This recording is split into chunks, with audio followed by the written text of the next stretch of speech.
Good morning. And welcome to the Unitarian Universalist Fellowship of Clemson. We are located on the original land of the Eastern Cherokee and Southern Iroquois. My name is Barbara Stroop, and I will be serving as your worship associate this morning. First time. Here at the Unitarian Universalist Fellowship of Clemson, we welcome all those who come seeking a spiritual home with us. And we'd like to offer a special hello to those of you who are watching from home. If you would like to receive our newsletter, please go to our website at UUFC.org. And a very special welcome to any visitors, and I invite you at this time to stand up and introduce yourselves to the rest of us. Good morning. Good morning. Yeah, I'm Jared Sobchik. We've lived in Clemson off and on for many years, but we haven't really been going to church at all. But as a child, I went to the Unitarian Fellowship and read a little bit about you here in Clemson. So I thought I'd drop in. Well, welcome back, Garrett. Thank you very much. Please join us in the social hall at the close of the service. Anyone else? Hi. Good morning.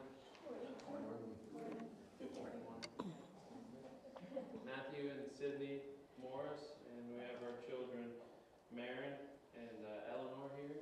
And we live in Anderson about a year or so, a year or 2 years. And just happy to be here and exploring our faith together, and appreciate the welcome this morning thus far. We're very glad to have you. Anyone else? There are many announcements on the back of your order of service. We're a very busy place, and we hope you'll take advantage of some of these activities. Let us rise in body, mind, and spirit and sing together hymn number 21.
The opening words are by Sharon Wiley, the balance we seek.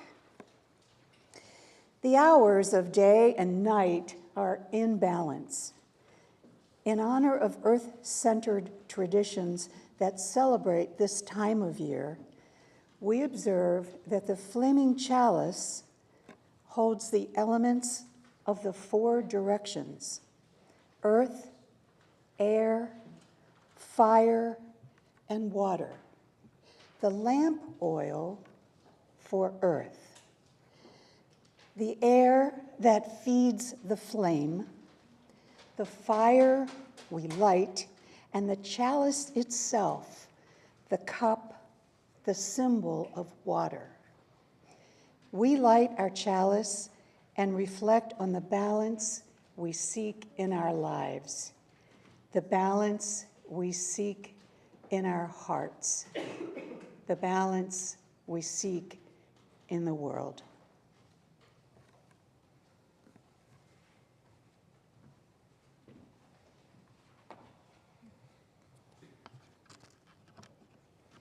Thank you. Now we have our chalice lighting, and I would like to invite Talia to come forward and help me with lighting the chalice this morning, which I forgot to light the little piece before service started.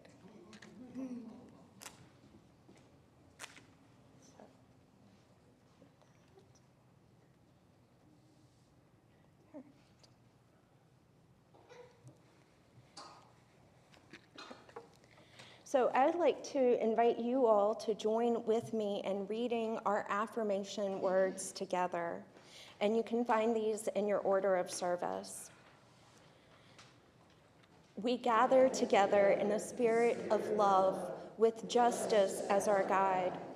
This is our chosen covenant, to dwell together in peace, to seek the truth with freedom, and to care for one another.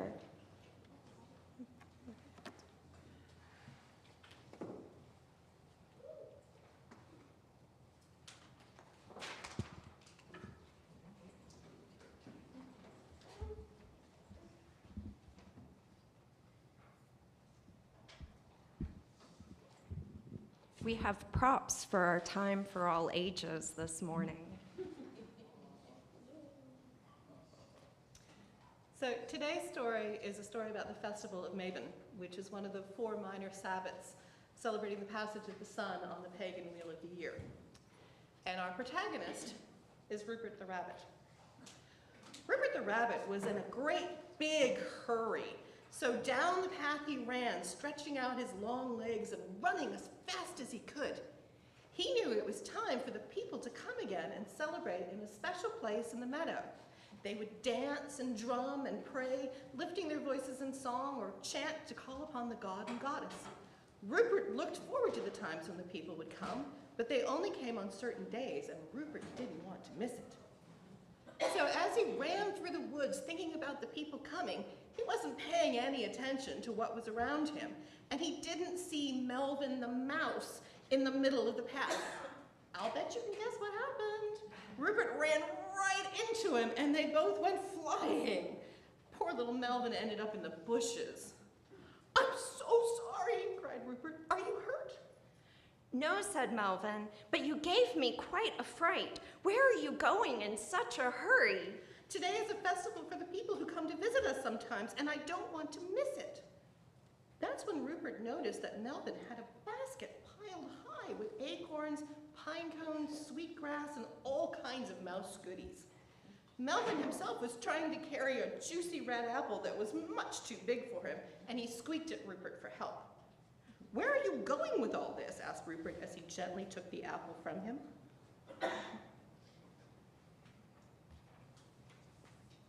"Well, that's a whole story," said Melvin. Rupert was in a hurry, and he didn't want to miss the people's ceremony, but he knew the mouse liked to tell stories and was very wise.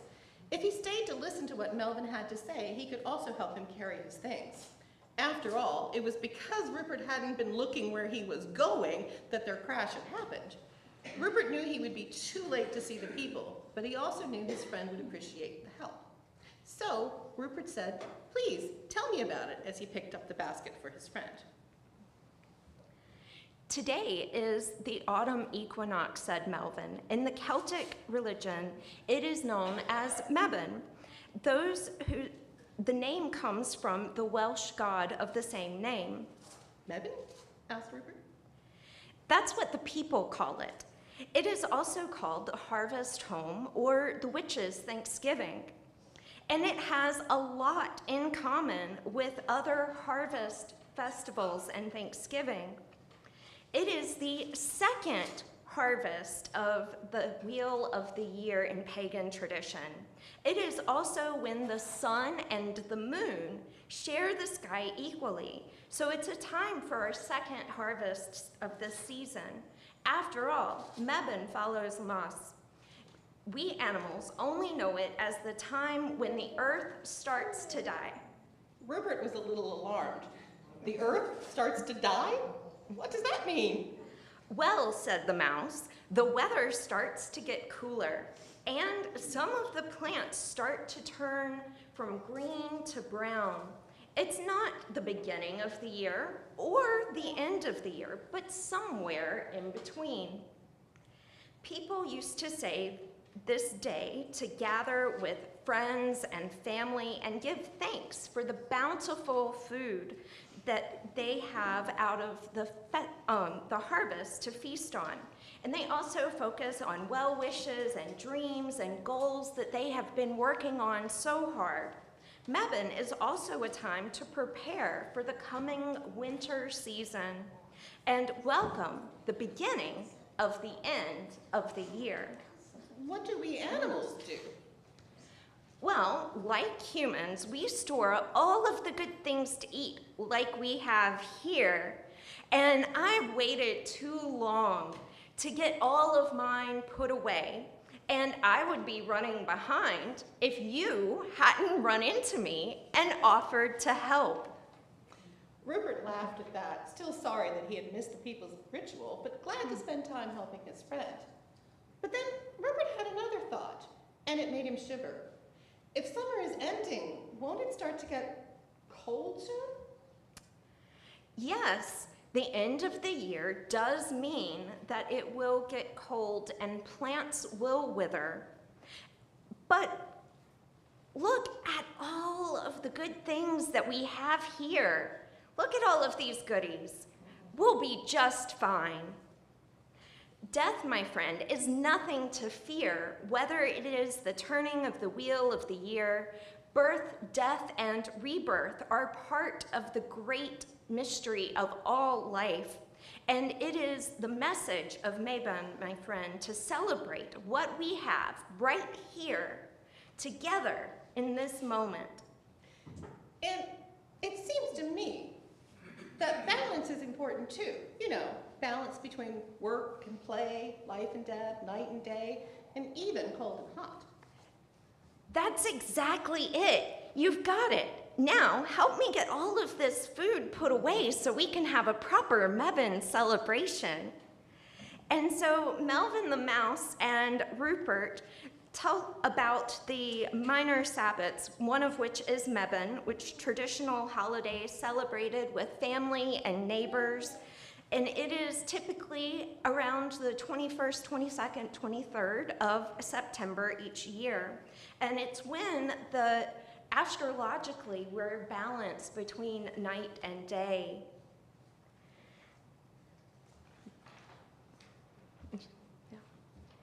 But it doesn't matter what things you work on to find balance in your life. Maybe it's working in the garden, physically working towards the harvest.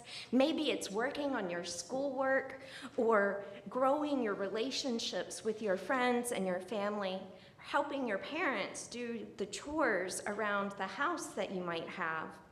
And so I invite you all to take some time this week to think about and how you might celebrate the balance in your life.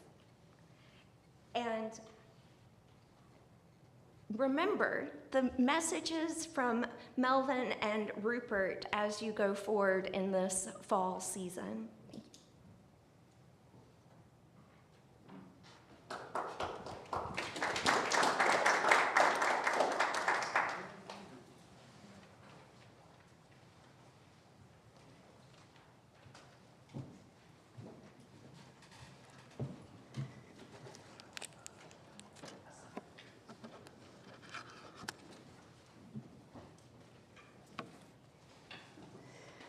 This is the time that we set aside on Sunday mornings for the offering that helps the vitality of this community. 25% of our weekly collection each week goes to a local organization, and this week it is Clemson Child Development Center. For those of you at home, you can go to the website and use the donate button. And we thank you all for your generosity.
Thank you all for your generosity this morning. We now move into a time of sharing of joys and concerns. This is a sacred sharing of ourselves with one another, whether they are read aloud or remain quiet and tender upon our own hearts. During this time, it allows us to hold one another in love and care. It's a time for sharing our joys and celebrations, as well as our sorrows and concerns. It is a reminder that we are not alone and that we are cared for. As I read the joys and concerns that were both shared here this morning, as well as a couple that were shared with me by email earlier this week, I'd like to invite Barbara to add a stone to the vessel representing each one of these. We have a joy that was shared thanks to the congregation and Dave Sanders. Carol was able to get our CCC collection to them on Monday, and we donated 133.85 pounds to them. So, let's see. We have a joy from Elaine Faithful, the treasure of good friends.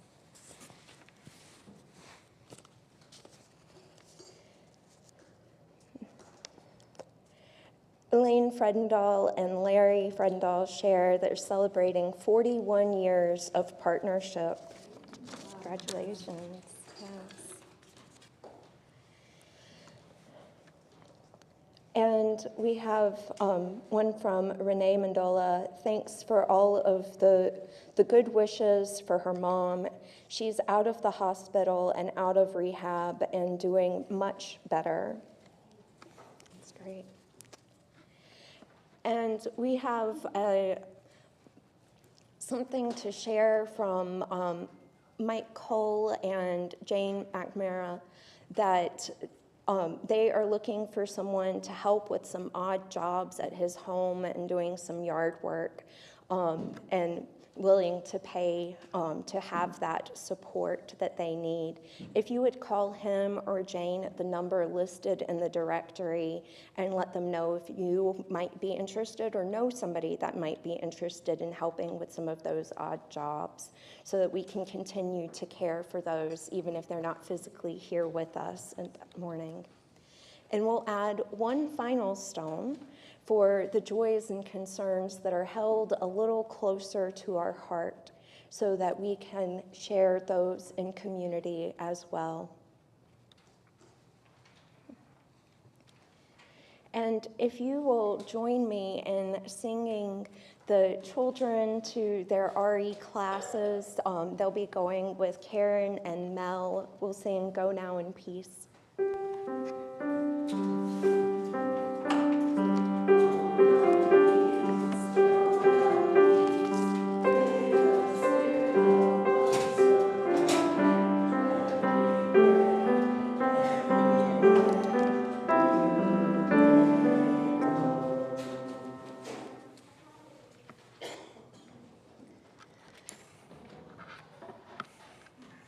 Our reading this morning is by Manish Mishra Marzetti. Let us ground ourselves in this season, ground ourselves in this time and space. Winter is near upon us. Our last task before it is the harvest. Seeds have yielded all manner of fruit, all manner of consequences. We enter this sacred space bringing our whole selves, the parts we like and the parts we do not. We come together, each with our own harvest, seeking here a word of comfort, an experience of beauty, inspiration to guide us. Let us ground ourselves in that purpose, ground ourselves in body and soul. Winter is near upon us. Sunlight gives way to night. The coldness grows closer. Gathering together, we seek warmth in one another's company. Seek the eternal light that permeates all. Whatever your harvest, whatever your pain or joy, here you are welcome and will be held.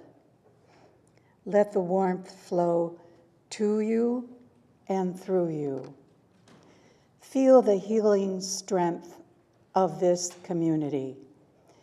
Know that here you are found companions for the journey, grounded in that spirit, grounded in the spirit of thanksgiving.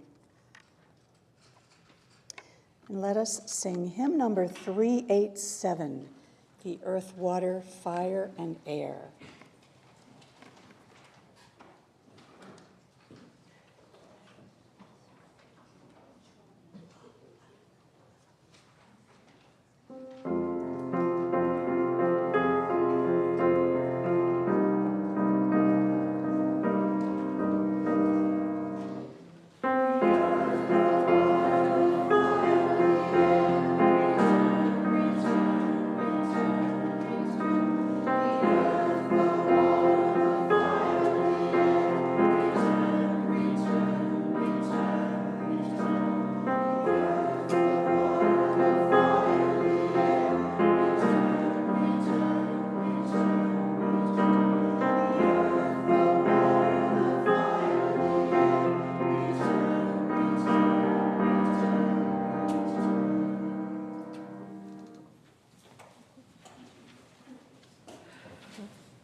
And so that y'all just got a little taste of that one, I will note that we're going to do it again later in the service, and we'll do it a little bit longer then.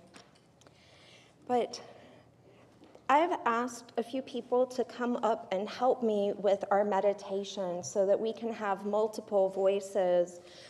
Way, Barbara, and Elaine have agreed to read sections of this meditation this morning.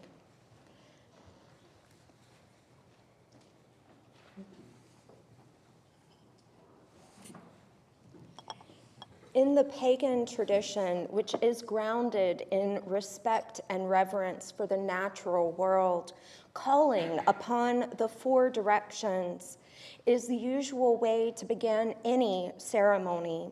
Each direction is associated with an element of the natural world and represents some part of our human nature as well. The directions are not seen as separate and isolated, but rather as part of the interdependent system that makes up the world. Here on our altar, we have the symbolic elements for each direction, and we will travel through the meanings associated with each of them before entering into a time of meditation.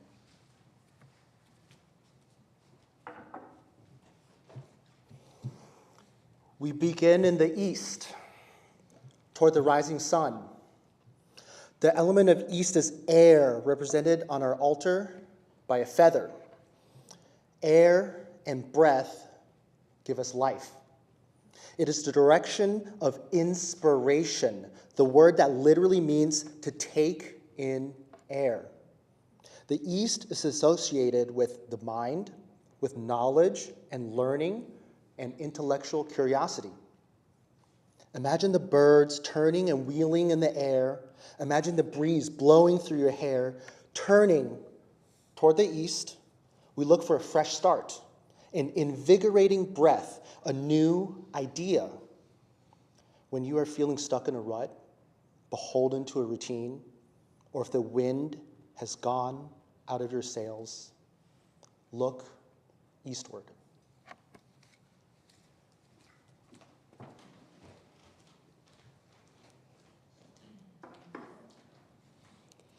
We move around the wheel to the south. The element of the south is fire, and in the southern place on our altar, the flame of our chalice burns bright. Fire is a transformative force. It is heat and light and powerful change. In the northern hemisphere, it makes sense that we associate the south towards the equator with the warmth of the sun and the heat of the flame. We see birds move south, butterflies move south, whales move south, seeking warmer places when the weather gets cold. When our internal weather gets cold, turning south is a metaphor for turning toward warmth and daylight, seeking out the changes that will warm us up, get our blood moving, call us out of our winters, out of our hibernation, into action.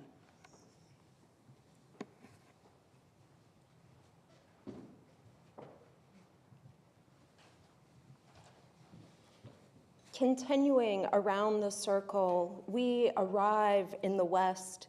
The element of west is water, and here on our altar, we have some of the water collected during the ingathering.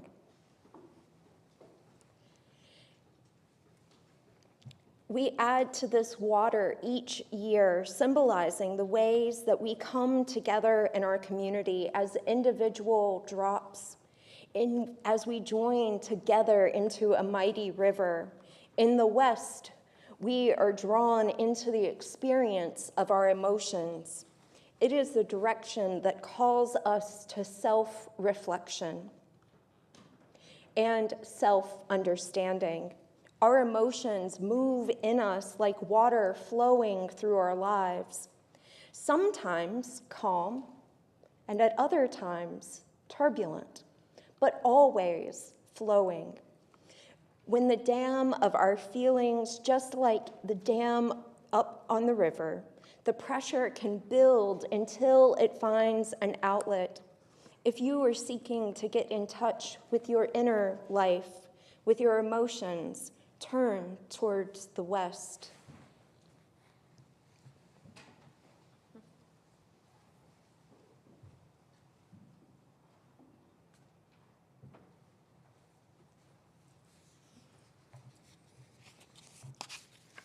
We move now to the north. The element of north is earth, represented here by some dirt from our very own memorial garden. There is stability here, the ground of our being. The north represents the place that holds us, that allows us time and space to heal and grow, to feel nurtured and respected.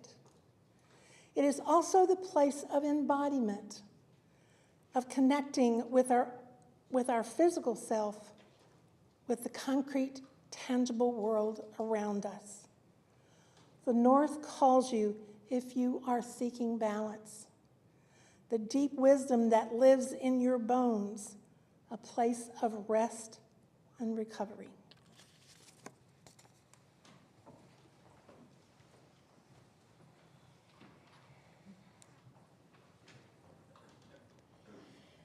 Now that we have moved through each of these four directions and given them shape and meaning, reminding us that north is roughly this back corner of the sanctuary, east,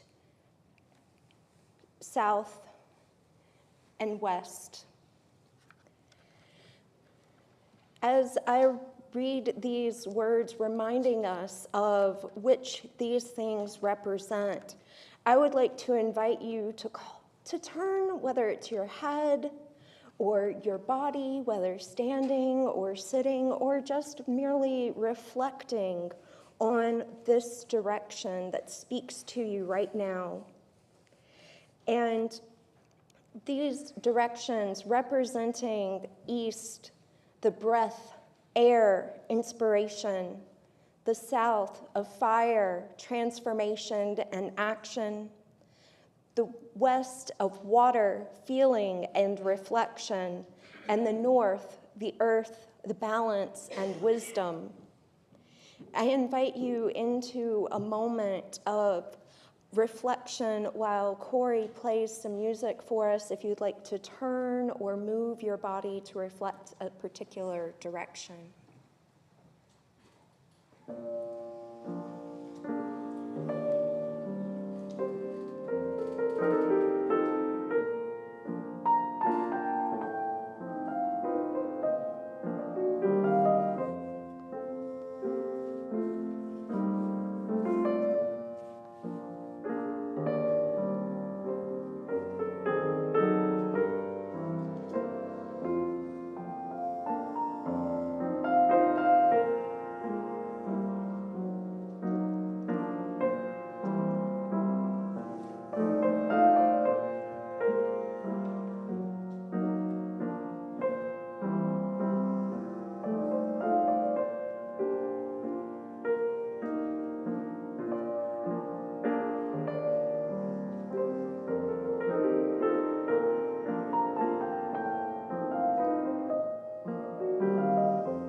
This month, our theme is welcome.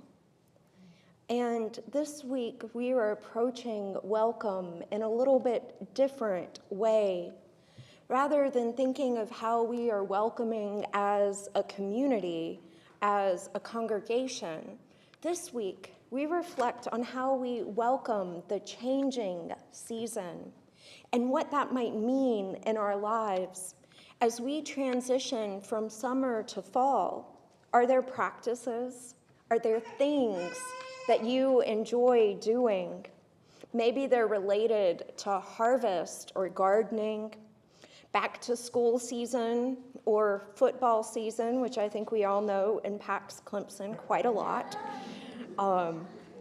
Maybe it is going apple picking or looking for the pumpkin, or maybe just that pumpkin spice everything is available. And for me, and I had somebody send me a message that said on September 1st, oh, the burr months are here. And I don't mean that they're burr as in cold. I mean that they all end in B-E-R for the remainder of the year.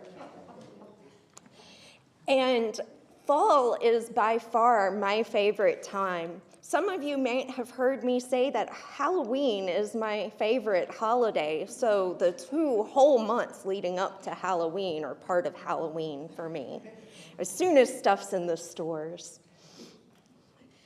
But it's kind of strange here. I was talking to my brother this past week, and we were observing that this time of year of fall, being in the South, is a little strange, because I was determined that I was going to wear a long sleeve shirt today, although later it's probably going to be warm enough that I'm going to regret that. But sometimes we start shifting our mindset towards the time of year. My brother said he thought about buying a porter or a stout style beer, a darker, richer beer that he associates with the cooler months of the year. And I told him that I had been thinking about making a big pot of vegetable soup. I do not like soup or making soup in the hotter months of the year. But have you ever wondered, if I make something, if I do something, or to quote A Field of Dreams, if we build it, it'll happen, right? And so there are a wide array of experiences that we might associate with fall, and at different times, the different places that we live can impact how we think of the seasons and the changing of the season quite dramatically. So being from the eastern part of North Carolina, my fall was very similar to what you have here. But then I went to Central Ohio to attend seminary, and I was delighted to find that it was really fall at the fall equinox. I could put on a sweater and not be sweltering. I could walk to class up the hill and hear the leaves that had fallen crunch under my feet. Here, I'm not sure that we've even started to see the leaves change color. But then, the last 2 years, I spent in Florida, which fall starts so late and runs most of the winter months in Florida until, there's a couple of weeks of cold, maybe.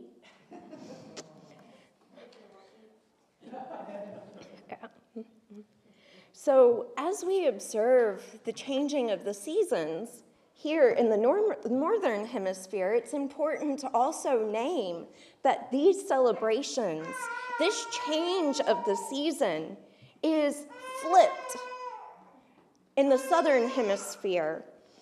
In January of 2018, I traveled to South Africa. And part of the reason I went there in January was to get out of Central Ohio and the polar vortex to enjoy summer And it was an amazing trip, which I've mentioned before, and you'll probably hear me mention at other times in the future. But Mebon is a pagan Sabbath that is celebrated in the Northern Hemisphere and related to Northern Hemisphere traditions. And it is one of the harvest celebrations. As we mentioned earlier, there's one that came earlier in August, and there's another one that'll come at the end of October on the 31st. And you might know it by a few different names. Samhain, or if you look at the word, you might pronounce it Samhain. But you might also know it as Halloween or All Hallows Eve. Each of these are part of the pagan tradition celebrating the wheel of the year and the harvest season. And I also want to lift up, because it is happening this week and into the next, that we are also in the midst of Jewish observations and traditions of Rosh Hashanah, which is the Jewish New Year.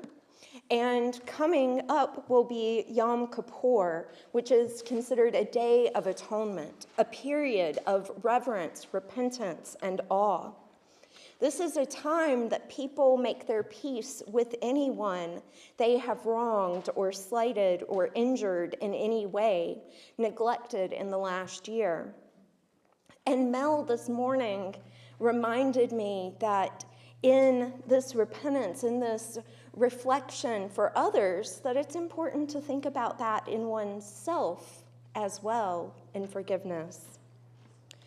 And Yom Kippur is considered one of the holiest days of fasting, but these observances are connected to harvest celebrations as well, because after this, we have Sukkot, which is September 29th through October 6th, and it is one of the Jewish holidays. It's the only one that's date doesn't seem to commemorate a historic event.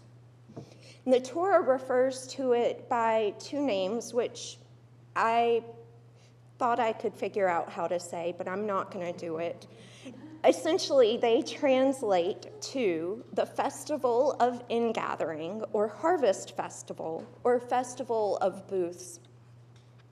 And so, while this moment is not about celebrating the harvest in Jewish tradition, it is a time to prepare oneself for celebrating that harvest. And there are other harvest celebrations between now and the end of the year that are observed in this country. Celebrated here in the U.S., we have Thanksgiving, which is quite a bit later in November, to reflect on what we are grateful for each year. The narrative that we have shared about our origins of Thanksgiving are largely inaccurate, at least what I grew up with the narrative in schools. But, excuse me.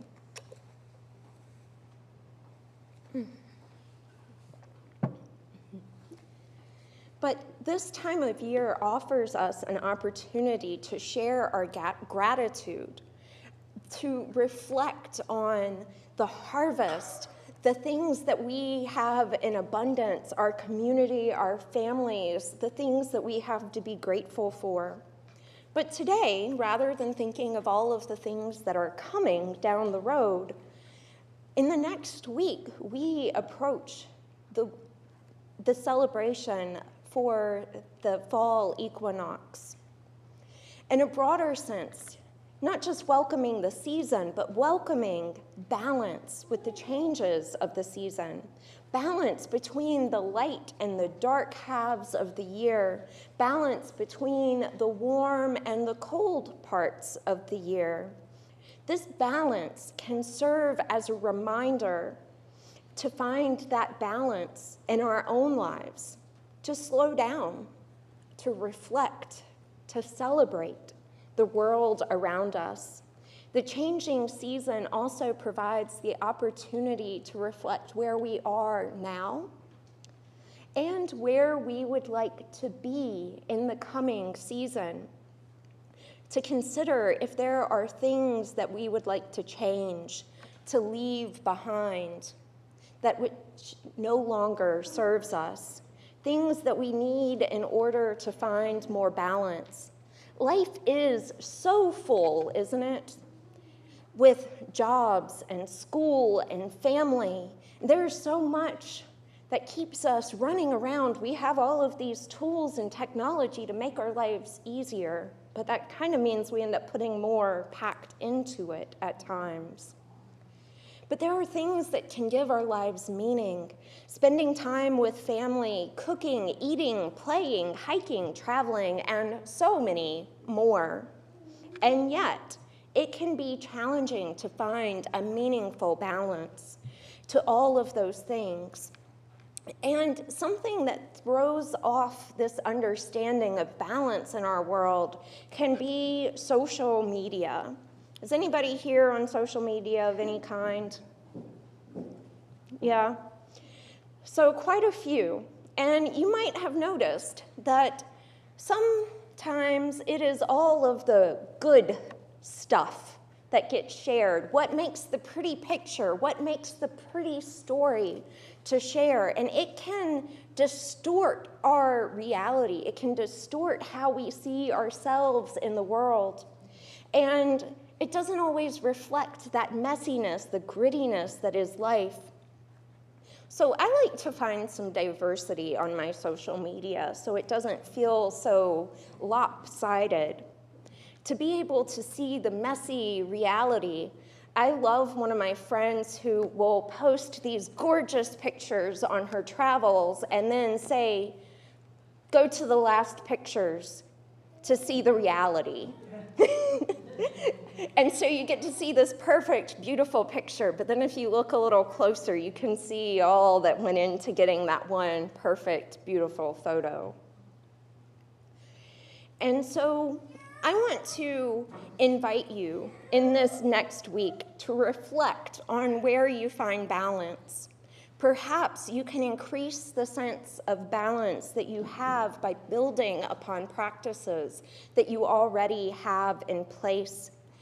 Setting small, achievable goals for ourselves can help ground us and help allow us to find that greater sense of balance in our lives. Consider the small moments that you may have already, may be able to create. One recommendation that I've heard over the years is setting an alarm to remind you to get up, to move your body, whether it's sitting still and stretching, whether it is moving away from a computer screen, taking a break, walking down the hall and back while you go to the bathroom, making a little lap of it, drinking water, remembering that during your day. Rather than focusing on how long you need to do something or exactly what you do, you can consider how it can provide a moment of rest, of movement, of respite for your day, to provide a reminder to care for yourself, even if it only lasts a few seconds or a few minutes. I'd like to invite you to reflect on these questions and perhaps make a note of them. If you have a pen or your order of service, type it into your phone, and you don't have to do it right this second. Maybe think about it and write something down after service. Is there one or two things that you could do to allow yourself to find more balance?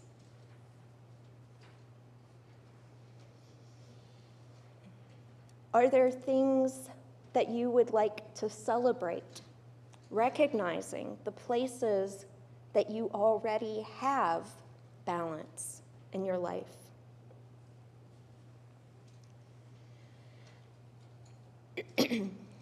My hope for all of you in this week ahead as we prepare for the harvest is that you will recognize the balance in the world around you and in your own life as we welcome this changing season. May you find balance. May you find grounding. May you carry it with you throughout the season ahead. May it be so, and blessed be.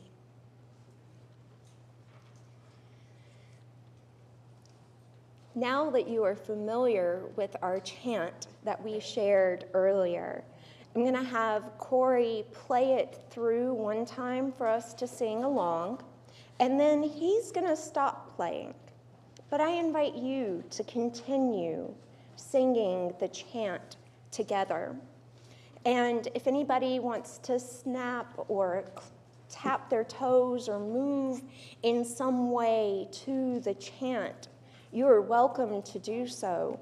And let's let go of perfection, of everything falling into line and being perfect, because a chant, recognizing the elements, allows energy and creates a cacophony in the space with us.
So I wonder if y'all would indulge me as you sit back down for a moment.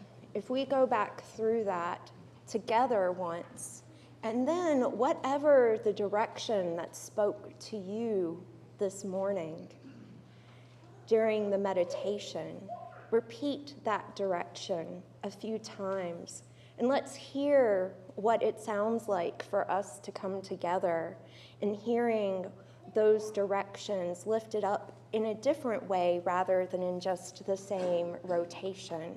So could we do that one more time?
Thank you for indulging me. That was a lovely addition as we close the service.